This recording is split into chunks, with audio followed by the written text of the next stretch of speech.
अब क्या बताऊं मम्मी, मेरे जेठ जी की शादी होगी ही होगी। अरे तो तू अपनी कोई तिगड़म बिठा जिससे वो शादी ना करे और पूरे घर पर तेरा ही राज हो। क्या मम्मी, आप मुझे कमजोर समझती है क्या? मैंने साम दाम दंड भेद चारों नीति अपना के देख ली, तब तो इतने साल खींच ली। लेकिन अब क्या करें, जब सास ससुर राजी तो क्या करेगी काजी। मेरी बेटी उस घर में पटरानी बनकर रहेगी। हाय, मेरा ये सपना क्या सपना ही रह जाएगा। नहीं मम्मी, मैंने भी कोई कच्ची गोलियां नहीं खेली, तुम बिल्कुल भी चिंता मत करो। पहले होने तो दो प्यारे जीत जी की शादी। अच्छा चलो फोन रखती हूँ, सब घर में ही है, कहीं किसी ने सुन लिया तो बस। अब आप भी सोच में पड़ गए क्या? तो चलो हम आपको लेकर चलते हैं और समझाते हैं आखिर माजरा क्या है। आइए आइए, इसके लिए आपको चलना होगा हमारे साथ लगभग 3 साल पहले। घर में सब लोग एक दिन जब हॉल में बैठे थे। देखो विशाल, मैंने पहले ही तुम्हें अपना फैसला सुना दिया है। अब तुम्हें जो अच्छा लगे तुम करो, क्योंकि आजकल के बच्चों के आगे माँ बाप की इज्जत की कोई वैल्यू तो है नहीं। नहीं पापा जी, ऐसी बात नहीं है। सुनिए जी, अगर हो सके तो देखो तो। मतलब तुम भी बेटे की भाषा बोलने लगे, वाह गीता वाह। अब क्या करूं, माँ का दिल है। ये सब इससे पहले सोचना चाहिए था कि हमारे यहाँ 3 गोत्र देखकर शादी होती। मैंने भाई साहब से भी पूछ कर देख लिया, वो इसके सख्त खिलाफ है। ये सुनकर विशाल अपना उतरा हुआ चेहरा लेकर वहां से बिना कुछ कहे चला जाता है। इधर विशाल अपनी जिद पर अड़ा रहता है और उधर उसके फिर एक दिन गीता से मिलने उसकी जिठानी आती है। अरे गीता, कहाँ घुसी बैठी हो? कितने दिन हो गए, ना कीर्तन में दिखती हो ना सत्संग में आई।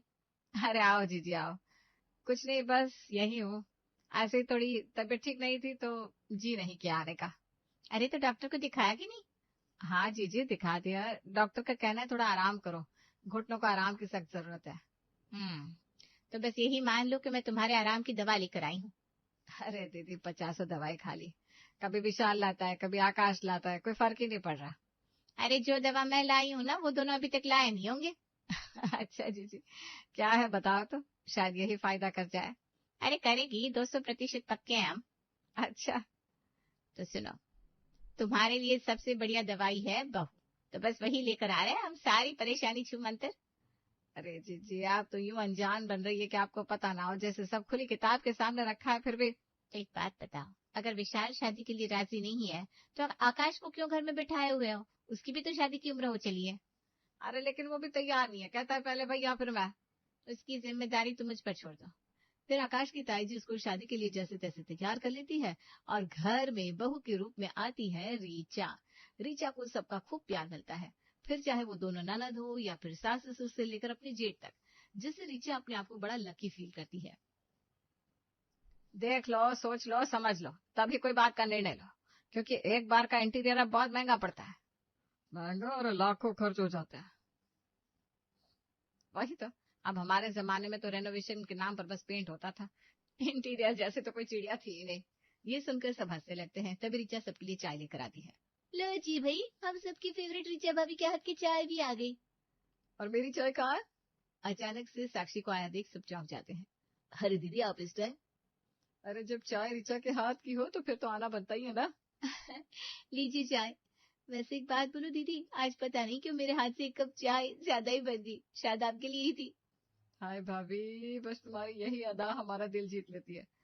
अच्छा भाई, तो क्या बातें चल रही है? और तू शिखा यहाँ बैठी है, बताया तक नहीं।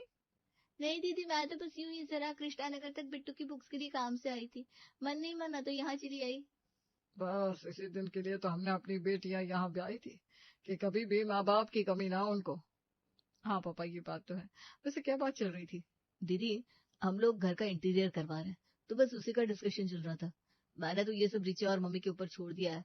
अब जिसको घर में पूरा दिन रहना है, घर को सजाना संवारना है, घर उसी के हिसाब से बनना चाहिए। क्यों रीचा, सही कहा ना? थैंक यू भैया, आपने मुझे इस लायक समझा।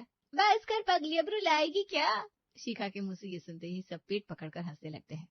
चलो चुप रहो तुम लोग, मेरी बहू का मजाक बनाते हो हर वक्त। मेरी बहू जैसी ढूंढने से भी नहीं मिलेगी। अरे अब इस घर की मालकिन वही तो है, उसी से ही कहा जाएगा।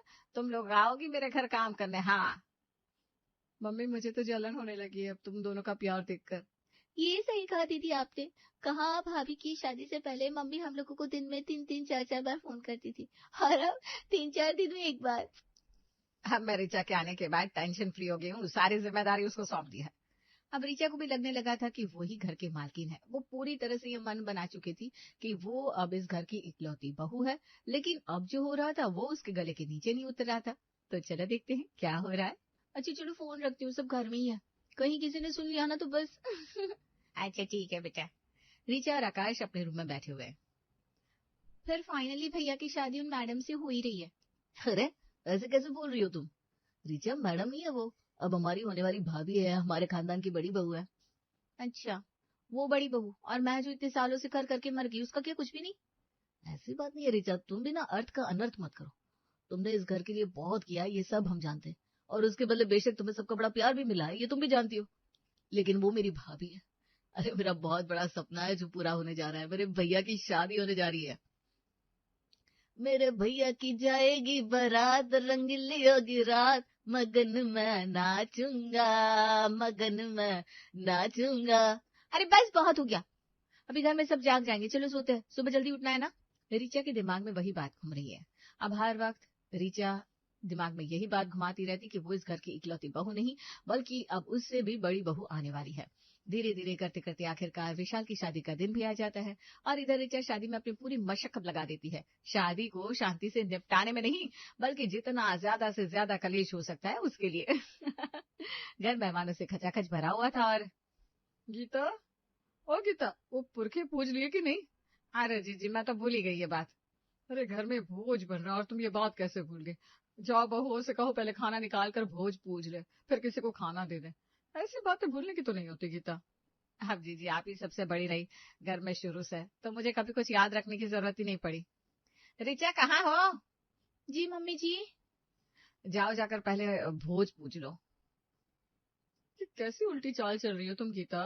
अरे अभी तक तो घर में बड़ी बहू नहीं थी, इसलिए ये सब काम छोटी करती थी, लेकिन अब हर काम बड़ी ही करेगी। जाओ ऋचा जाकर अपनी जेठानी को लेकर पुरखे पूजने ले जाओ, और हाँ ये तिजोरी का गुच्छा ना अब उसकी कमर में लटका देना, वो इस घर की बड़ी बहू है ना। ये सुनकर ऋचा के तन बदन में आग लग जाती है, लेकिन ताई जी के कहने के अलावा और कोई चारा भी नहीं था। अब घर में हर कोई ऋचा के साथ साथ मेघा को भी याद करता, जो ऋचा के लिए बर्दाश्त से बाहर था, क्योंकि उसे अब तक आदत हो चुकी थी इस घर की मालकिन बन के घूमने की, जो अब वो किसी के साथ शेयर नहीं करना चाहती थी। फिर एक दिन, मम्मी जी वो दिवाली आ रही है, साड़ी दिलवाने नहीं चलोगी क्या? अब मुझसे नहीं होता, ये तुम बच्चों के वश की बात है। गली गली घूमो, एक दुकान से दूसरी दुकान, यहाँ से वहाँ। अरे मैं तो कहती हूँ तुम जाओ और अपनी जेठानी को भी ले जाओ। अभी करवा चौथ दिवाली सारी साड़ियाँ एक साथ ले आओ, और हाँ मेरे लिए भी ना 2 बढ़िया सी साड़ी लेकर आना। ठीक है मम्मी जी, जैसा आप कहें। हर जगह जाओ और इनको टांग कर ले जाओ, बड़ी आई जेठानी जी। मतलब क्या है ये सब, पागल हूँ क्या मैं? भाभी, भाभी कहाँ हो? हाँ ऋचा क्या हुआ, तुमने मुझे आवाज लगाई? हाँ वो मम्मी जी कह रही हैं कि साड़ी लेने जाओ, तो चलो हम दोनों बाजार चलते हैं। अच्छा ठीक है ऋचा, अभी थोड़ी देर में चलते हैं, मैं जरा किचन का ये काम समेट लूं। क्या गुफ्तगू हो रही है मेरी दोनों बहुओं में? ये सुनकर मेघा मुस्कुराने लगती है। एक बात कहूँ मेघा? जी पापा जी। तुम्हारे आने से हमारे घर में जैसे रौनक आ गई है। मुझे अफसोस होता है कि मैंने फैसला लेने में इतनी देर क्यों कर दी। क्या पापा जी आप भी, और मेरा क्या पापा जी? अरे तुम तो पहले से ही हम सबके दिलों पर राज कर रही हो ऋचा बेटा। तो इसी बात पर आप जरा हम लोगों को पैसे तो दे दो। अच्छा किस बात के पैसे भाई? आज तक तो आपने कभी ऐसा नहीं पूछा पापा जी, लेकिन आज क्यों? अब तुम अकेले थोड़ी हो, तुमसे बड़ी जेठानी आ गई है तुम्हारी, तो खर्चे तो बढ़ेंगे ना। दिवाली की शॉपिंग के लिए। अच्छा ये लो पैसे, और अपने मन जैसी शॉपिंग करके आना। हाँ, ये जेठानी के चक्कर में हर जगह मेरा पत्ता कट रहा है। थोड़ी देर में ऋचा और मेघा दोनों शॉपिंग करने निकल गए। ये साड़ी कितनी सुंदर है ना ऋचा? अरे आप उसको छोड़ो, इसको देखो भाभी। हाँ वाकई में ये भी बड़ी सुंदर है। मेरी चॉइस का ना जवाब नहीं है भाभी, नहीं तो आपकी साड़ियाँ ऐसी इतनी सुंदर होती क्या? अच्छा देवरानी जी ऐसी बात। अरे आप जानती नहीं हो अपनी दोनों ननदों को, कहने भर को बस 2 है लेकिन 10 के बराबर है। अच्छा ऐसी बात है क्या? लेकिन मुझे तो दोनों दीदियों को देखकर कभी ऐसा नहीं लगा। अरे भाभी आपकी शादी में ऐसी ऐसी साड़ियां ले रही थी कि अपनी सफाई वाली कमला आंटी भी दांव पहने। अच्छा ऐसा था क्या ऋचा? मुझे तो बड़ा ही डर लग रहा है ये सब सुनकर। आपको तो सच में डरना चाहिए भाभी, क्योंकि उन दोनों में से एक भी नहीं चाहता था कि आपकी शादी भैया से हो। सच में क्या? हाँ नहीं तो क्या, बस वो तो आप मेरा शुक्र मनाओ जो आप इस घर में हो, और मैंने कैसे इस घर में 4 साल निकाले हैं मैं ही जानती हूँ। आपको बस यही सलाह दूंगी कि इनसे दूर रहना बस। चलो आधा काम तो हो गया, अब आधा बाकी है। भाई मानना पड़ेगा रिचा, तुम्हारा दिमाग तो सॉलिड है भाई। अब 2 दिन बाद ही दोनों ननद मायके आती हैं। मेघा भाभी लो आपने याद किया और हम आ गए। हाँ दीदी। अच्छा भाभी एक बढ़िया सी चाय तो पिला दो अपने हाथ की, तब तक हम मम्मी पापा के पास जाते हैं। जी दीदी बिल्कुल। क्या हुआ भाभी, आपकी तबीयत ठीक नहीं है क्या? नहीं, ऐसी कोई बात नहीं है। इधर मेघा रसोई में चाय बनाने चली जाती है। मिल गया काम आपको ननदों से? हाँ भाई, चाय बनाने आई हूँ। चलो कोई ना, मैं बना देती हूँ, आप परेशान ना हो। आप बस जाकर अपने रूम में आराम करो, मैं हूं ना इनको हैंडल करने के लिए। थैंक्स यार। इधर रिचा सबके लिए चाय लेकर सासू माँ वाले रूम में पहुंचती है। क्या हो गया मेघा भाभी को? वो कहा, मैंने तो उनको चाय बनाने को कहा था। वो भाभी अपने रूम में आराम कर रही है। आराम कर रही है? ये क्या बात हुई? अरे कोई बात नहीं, कभी कभी होता है, उसको ठीक नहीं लग रहा होगा। चाय तो बड़ी अच्छी बनी है रिचा। चाय वैसे बेगा बहू भी बड़ी अच्छी बनाती है। चलो मैं चलिए अपना सत्संग सुनने, और यहाँ बहू बेटियों को बैठने दो, हम बाहर टीवी चलते हैं, चलो जी। इतना कहकर गीता जी और नरेंद्र जी वहां से चले जाते हैं। भाभी ये क्या हो बड़ी भाभी को अचानक से? हाँ भाभी, परसों ही तो 1 घंटा बात की थी मैंने उनसे, सब बढ़िया था एकदम, फिर अचानक से। अरे दीदी, आप लोगों को अब क्या ही बताऊं, ऐसा ही नेचर है इनका, समझ में नहीं आता। बस पूरा दिन मायके वालों से फोन पर बात करना और अपने रूम में बंद रहना। अब आप लोग आई तो कहने लगी ये चाय मुझे नहीं बनाई जाएगी। आपने देख लिया ना आपके आने पर कितना फीका रिएक्शन था। अच्छा, आपने भी नोटिस किया क्या? हमने भी देखा। अब कितनी अच्छी हो, हम सब कितने खुश रहते ना साथ में। अच्छा दीदी प्लीज कभी कुछ कहना नहीं उनसे, मैं नहीं चाहती मेरे कारण कभी झगड़ा हो घर में। अरे नहीं भाभी, अब चिंता न करो। अब साक्षी और शिखा पूरा दिन बिताने के बाद शाम को घर जाने लगती है। तब मेघा अपने रूम से निकलकर बाहर आती है। आप लोग जा रहे दीदी? हाँ भाभी। अब शाम हो गई है तो खाना खाकर। नहीं भाभी, आपने जो चाय बनाई वही बहुत टेस्टी थी, अब हम चलेंगे। मेघा को अपनी दोनों ननद का ऐसा रिएक्शन बड़ा ही गंदा लगता है और दोनों ननद वापस चली जाती है। लेकिन ये सब देखकर रिचा के कलेजे को कितनी ठंडक मिल रही थी, वो तो सिर्फ रिचा या उसकी माँ ही जानती थी। बस मम्मी, तुम्हारी बेटी ने सारा मामला सेट कर दिया है, तुम बिल्कुल भी टेंशन ना लो। ऐसा दोनों को आपस में भिड़वाया है कि कभी सुलझेगी नहीं ये गुत्थी। अरे धीरे बोल बेटा, तू भी ना, ऐसे कैसे काम चलेगा? कहीं किसी दिन किसी ने कुछ सुन लिया तो? नहीं मम्मी, मैं बहुत चालाक हूँ, आप उसका टेंशन ना लो, कभी ऐसा नहीं हुआ। चलो अभी मैं रखती हूँ, अब जाकर जेठानी जी के कान भी तो भरना है। अगले दिन रिचा और मेघा किचन में काम कर रहे थे। देखा भाभी, मैंने आपसे सही कहा था ना, आप मत जाओ चाय लेकर। मैं जब गई तो पता है क्या हुआ? क्या हुआ रिचा? अरे तीनों माँ बेटी ऐसे बुराई करने में लगी थी हम दोनों की कि बस कुछ पूछो मत। अब रिचा इसी तरह से हर बार कुछ न कुछ बहाना बनाकर कभी भी दोनों ननद और मेघा का आमना सामना नहीं होने देती थी, जिससे तीनों के दिल में बहुत दूरियां आ गई थी। धीरे धीरे करते दिवाली के त्योहार के बाद भाई दूज भी आ जाता है और दोनों बहन अपने भाई भाभीियों को टीका करने आती है। हाय नजर ना लगे। सच में ये दिन देखने के लिए मेरी आंखें तरस गई थी। कितनी नौटंकी करती है दोनों। हाँ दीदी, लेकिन आप लोगों ने इतनी देर कर दी। क्या सोच रही है भाभी? भाभी बताओ ना, आप हम लोगों से उतने अच्छे से बात क्यों नहीं करती? सच में बता दो अपने दिल की बात। हाँ, हम यही तो चाहते हैं। मैं यही सोच रही थी कि ये दिन देखने के लिए आपकी आंखें तरस गई थी, लेकिन उसके लिए देर भी तो आप ही ने की। ये सुनकर साक्षी और शिखा एक दूसरे की शक्ल देखने लगती है। हम समझे नहीं भाभी। अब क्या कहना चाहती है?